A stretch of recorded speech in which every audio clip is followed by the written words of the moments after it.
Assalamualaikum warahmatullahi wabarakatuh. Wargi YouTube dina channel Mang Dina Mara anu tangtus sedang ieu parantos siap-siap bade ngadongkeun dongeng Sunda nya wargi dina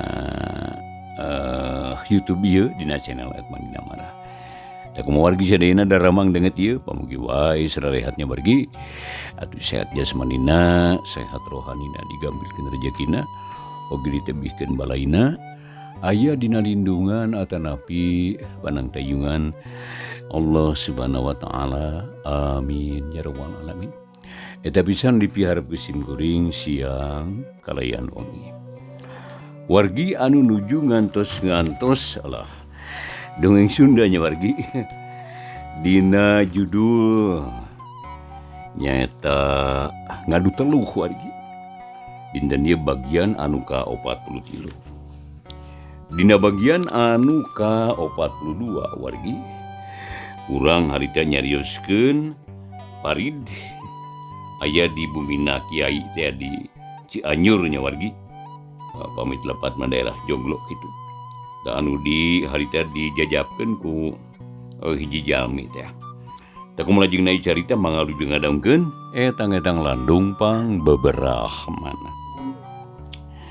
Jog harita teh kadeukeut golodog imah panggung dihangna ge galede jandelana make sarigsig model imah baheula. Reg bari jeung anu ngantunna teh eureun terus si lalaki uluk salam. Assalamualaikum cenah.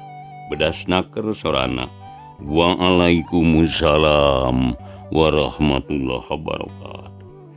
Tembang di jero serta disusul ku pantau muka ari lol hiji sepuh anu nganggo jubah raina oge bersih sorot secana cahayaan amisi budi bira conggaheun sarta pok harita nanya kanu kakara datang. Dan warginya ya kegiatan yang ada. Bismillahirrahmanirrahim. Alhamdulillah. Gening hasan eta. Jap ka jero san ka jero. Bari mukakeun panto. Hatur nuhun mama tembal lalaki nu geus kolot.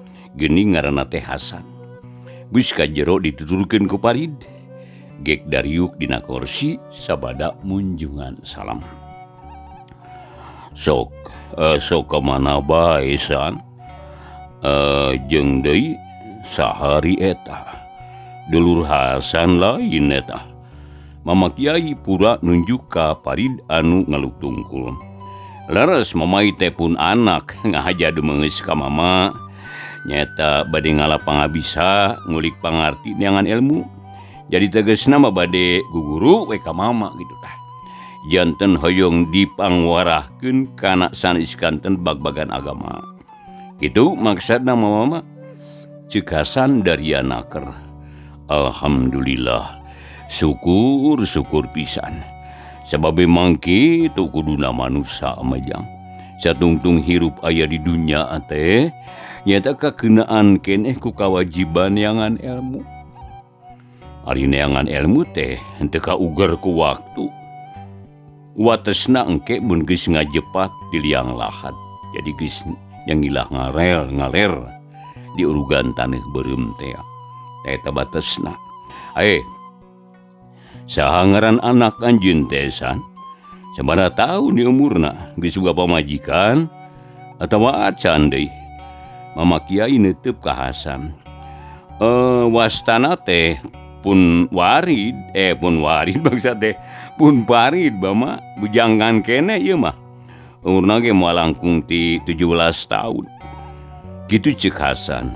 Nya syukur bebas kene hari kitu mah tuh maksud mah teh moal aya nu ngahalangan moal aya bang baluh anu sejenna iwati ngulik pangarti muga-muga we sing jongjonnya supaya tereka harti.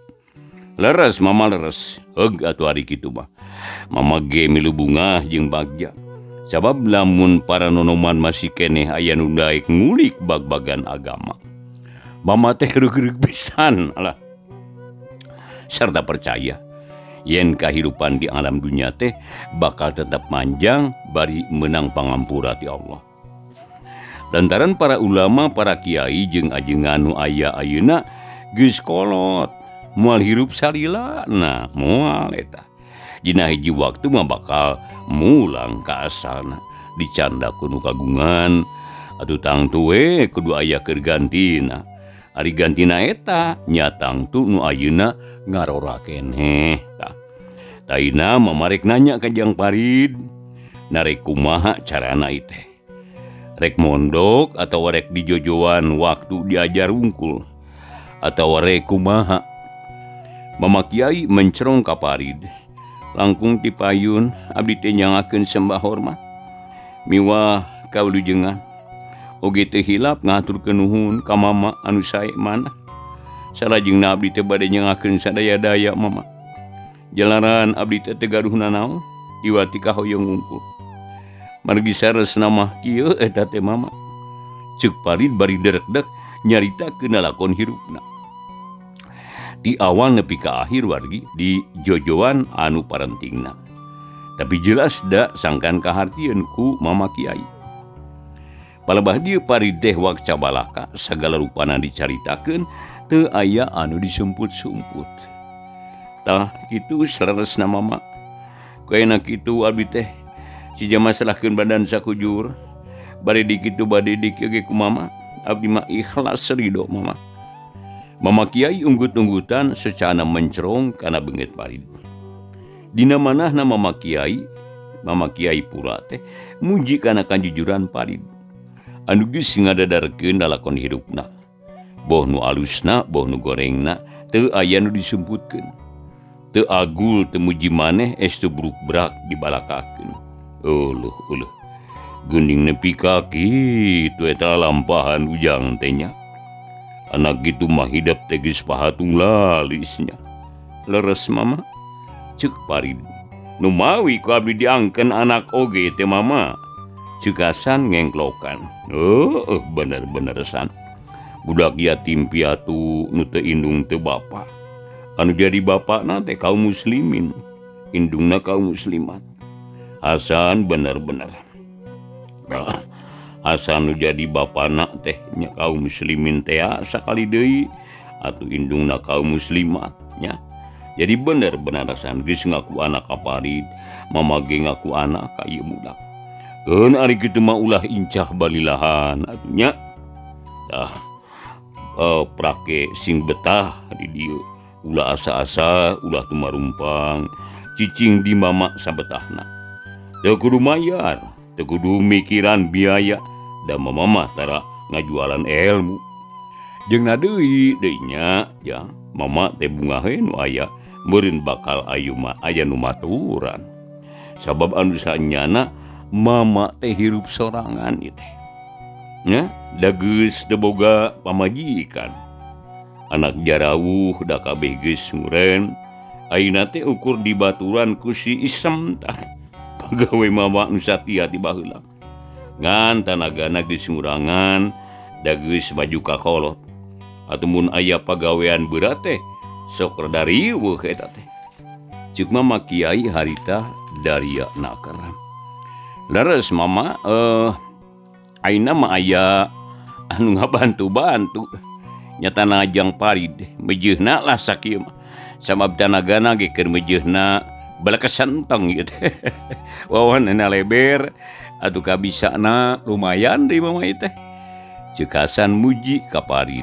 Ieu harapan mama ge kitu. Jadi Jang Parid ulah kagok cicing di dieu nya. Jadi anggap lah di imah sorangan ngan wayahna we pagawean ulah diantep. Sakadugana rengsekeun. Atuh ngaji mah aya waktuna. Henteu kudu ngandeluk wae. Kitu we ayeuna mah nya kumaha sanggup. Sanggem mama hatur nuhun. Tembal Parid. Nya geus ayeuna mah kitu nya. Ulah ka mana-mana deui lah. Cicing di dieu sing betah pokona mah. Atuh bani ngemplong hate Parid teh bunga pisan ngadenge putusan kiai kitu mah. Punten wargi. Lantaran geus jelas dirina ditarima jadi murid ku Mama Kiai Purasanta teh. Wargi tekun serila terojol aya awewe geus kolot atuh buukna ge geus bodas dangge baki dieusi susuguh cai teh 2 gelas ari kanggo Mama Kiai dina muk sok-sok ditunda sakalian jeung lalawuhna. Tah ieu bi isem teh jang ieu saur Mama Kiai ka Parid. Atur nuhun ditepangkeun tembal Parid barita bari seuri. Saha ieu teh Mama? Cik bi isem. Ieu teh anak Mama ngaranna Parid. Rek cicing di dieu, rek masantren, moal bulak-balik, moal mondok tapi rek ngahiji jeung urang. Keribana teh pibatureun bibi we sakalian. Pokona mah. Kitu saur Mama Kiai. Nuhun atuh ujang wilujeng patapangnya. Bi isem ngajak sasalaman. Parigi atohun gap harita nampanan. Nya geus kitu mah wargi bi isem teh ngaleos deui ka dapur. Ari Parid diajak ngobrol harita ku Mama Kiai teh. Dibaturan ku Hasan, ngobrolna teu ka mana bae ari Kiai mah teu weleh aya pulunganinana. Dan nu diobrolkeunana ge ngeunaan cara-cara hirup anu sakira matak mangfa. Teu karasa harita teh wargi dur sada bendung lohor. Atuh sararea oge carengkat terus muru kalanggar nu aya tukangeun imah. Kasampak teh geus rea jelema. Masyarakat sabudreun eta tempat sok ngahaja ngaradeun salat kadinya hayang berjamaah jeung Mama Kiai teh. Prakali teh ngalakonan salat dohor, ate Parid asa ayem, asa tentrem jiga-jiga rek betah cicing di dinya teh. Jelemana someah akuan hade kasema. Kaayaan pikabetaheun, raresik, baresih, cai curu-coro hawa seger. Tempat ibadah merenah ditambah ku pribumina anu pikaconggaheun. Nya satuluyna mah wargi, Parid teh tetep tumetep di bumina Kiai Purasanta teh. Poe eta mah can ngamimitian ngaji ukur kitu we ngobrol ngaler ngidul nyaritakeun heula ka sang tukang kahirupan Parid. Dina poe katilu kakarami tembeyan nu diheulakeun teh ngaji Quran. Minangka dasar nu utama bari ngulik dalil diajar maca aksara wawuh kana tulisanana apal kana makna jeung tujuanana. Dina diajarna jongjon sabab ngan sorangan daya baturna. Ku Mama Kiai memang dipisahkeun Parid mah ngawurukna ge dina waktu-waktu anu mandiri. Sedengkeun mun parang lebasan tri kalong anu ngaji Parid oge sok milu ngariung. Milu ngabandungan jeung campur gaul supaya loba dulur, loba baraya jeung sobat.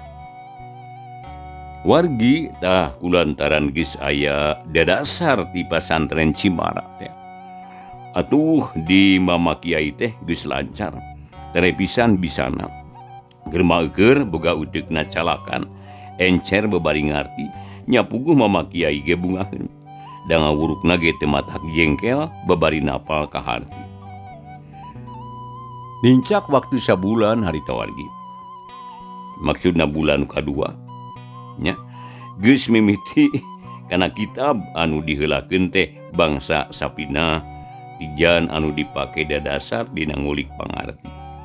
Tapi kulantaran Parid mah budakna calakan jeung loba kapanasaran, mun parang diuk paduduaan jeung Mama Kiai sok talete sagala ditanyakeun.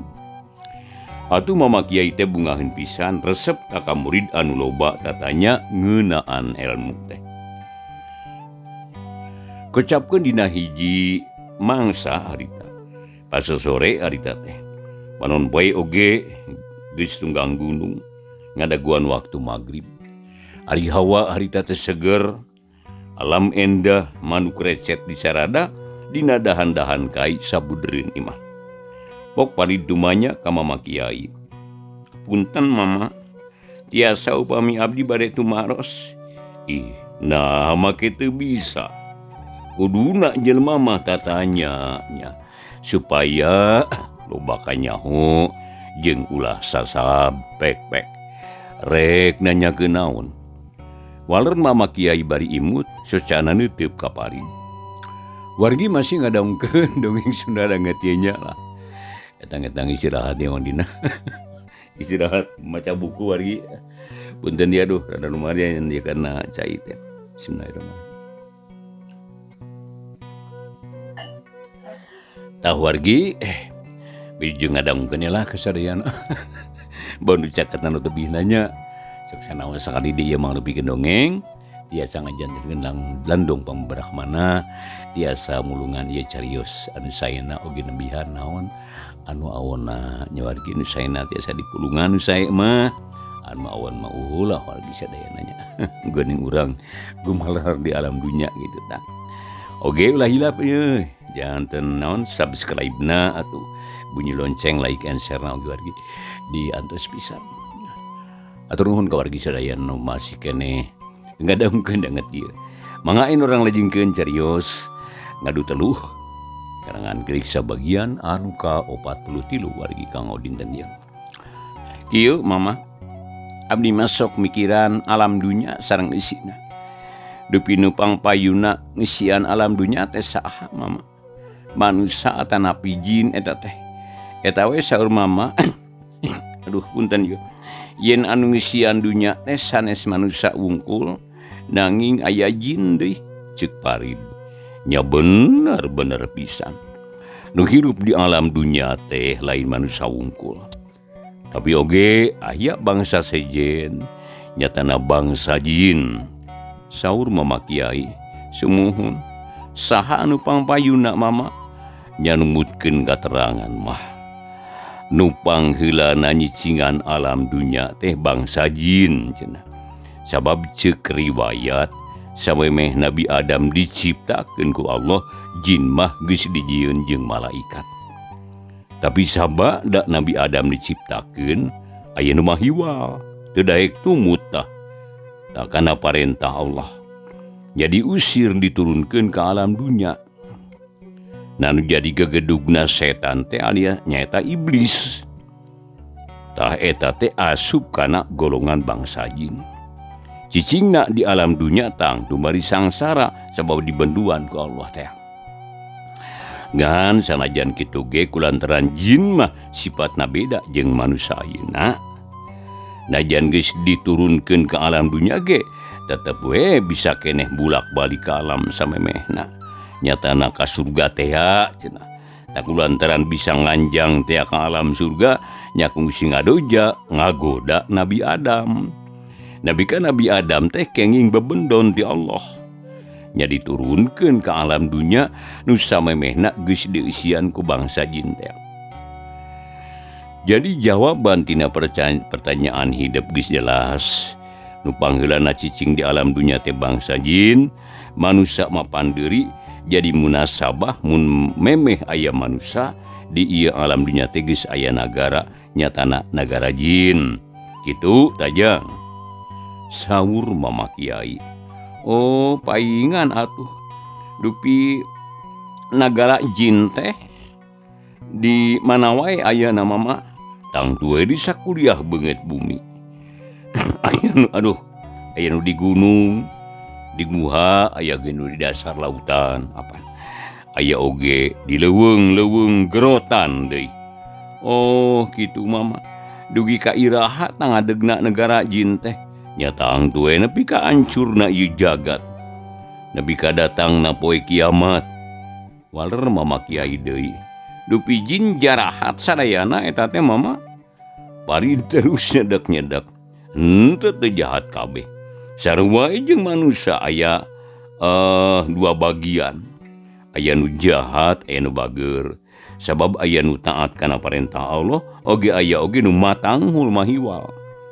Tegesna aya anu Islam, aya nu kafir. Ngan ari bangsa jin mah beda jeung manusia. Pangbager-bagerna jin teh sarua jeung pangbangorna manusia. Atawa kieu pibasaeunna malah lamun di manusia aya jelema pangbangorna, di bangsa jin mah pangbageurna anu kalakuanna kitu teh. Paingan atuh mama. Ceuk Parid bari coloho. Nah, make nyebut paingan. Naon geus kaalaman ku Ujang. Ih mama, abdi mah kantos sare dina paimbaran tayug. Isukna teh geus aya di pacilingan mama, cik Parid daria nakar. Gitu jin mah. Padahal nu ngahreuyan ujang teh jin Islam eta teh da ari jin kafir mah manicak tajub. Ayeuna ge di mana boa. Cik mama kiai gumujeng. Kartos ayeuna mama pantes upami pangbangorna umat di negara manusia babandinganana pangbageurna umat di negara jin. Apan kalakuan jin anu sok mindahkeun sarete nun di jelema mah wah geus dikumaha boa. Pada nyarekan pada ngagelendeng buktosna we basa abdi nunda eceng gondok dina punduk anu keur sujud dan nepikeun ka gujrud dugi ka disaur ku ajengan padahal males eta teh alias mayar hutang gitu. Dabongan si manehna telenges ka abdi mama. Cek bari deui harita ngabanding-banding kalakuan manehna ujung jin. Kitu teh bangor tah lain jahat. Tadi negara jin mah panglungguhna sakitu teh pangbagurna cenah. Ayeuna ka mama keke mama rek nanya. Na ari hidup juga nu resep nakar kana urusan jin. Naon itu nu jadi sababna Parid? Mama kiai harita panasaraneun dugikeun kana ros kitu. Lantaran santi seranti nu sejen mah terananya nepi ka dinya. Mama, ari pokona mah hayung terang we abdi teh mama. Nanging atuh disagigireun ti eta nya memang abdi teh seueur kapanasaran. Margi salami abdi ngantunkeun lembur sering mendakan keanehan-keanehan di ieu dunya. Anu ku jalma sanes mah dacan kantenan kaalaman. Kahiji abdi teh kantos nenjo buta, kaduana kantos nenjo nagara di dasar sagara. Katiluna sok aya aki-aki ngajirim, tapi lain manusia margi sok ngiles depuguh.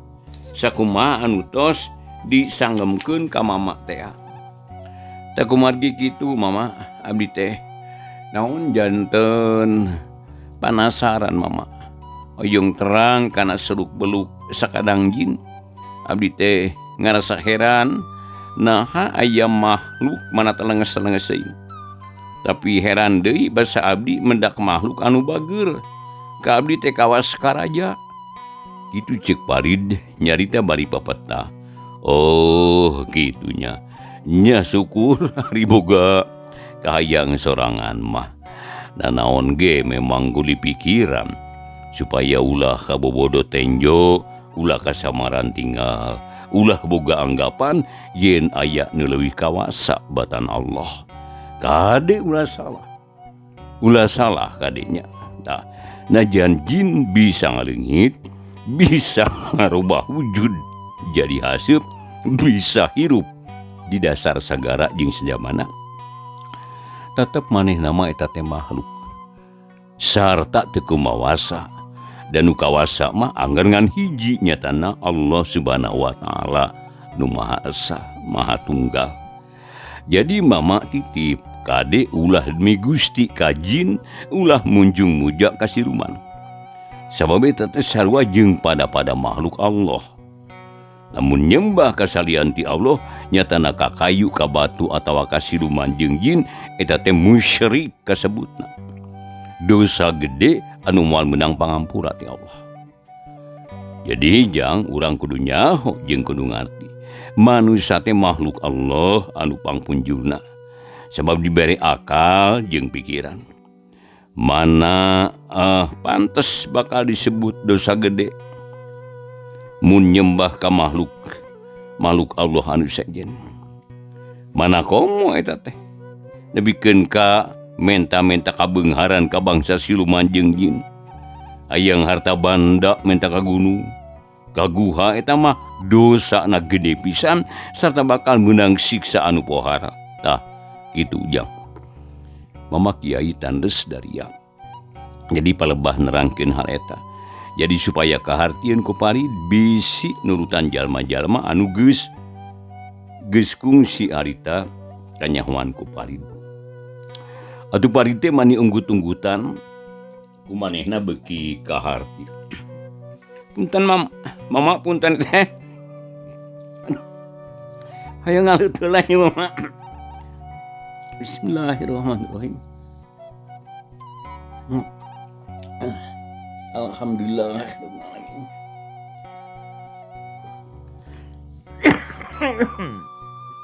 Muhun mama. Aduh. Kahartos palebadinya nama. Nanging abdi teh rada teu ngartos mama. Nah ari menta ka bangsa siluman. Mah dikontan mama. Nganti sirikna poksok. Aduh punten mama. Eta teh kumaha ta mama? Parid nanya deui. Ujang kasep anak mama. Apan baheula buyutna setan teh siluman jeung jin. Gegedugna setan disebut iblis. Geus janji ka Allah. Yen manehna rek ngagoda anak incu Adam nepi ka poe akhir. Carana rupa-rupa jeung kacida lantipna. Lemes alabatan buuk di belah 7. Tebikeun ka hese katingalina, nah eta teh panggoda setan atawa lain. Tah, kulantaran kitu atuh wajar jeung ka hati lamun manusia aya kahayang tur tak mentana ka jin atawa ka setan siluman kontan sarita ditedunan. Namun sababna eta teh supaya manusia mengkol keyakinanana nya mengpar kapercayaanana leuwih percaya ka siluman batan ka Allah. Eta teh pangbibita pangoloan anu engkena bakal jadi racun ka diri manusia anu muhitna. Tah kahiji bakal dibenduan ku Allah. Kaduana bakal ditagih ku siluman teh jeung balikna ge moal bisa ka Allah.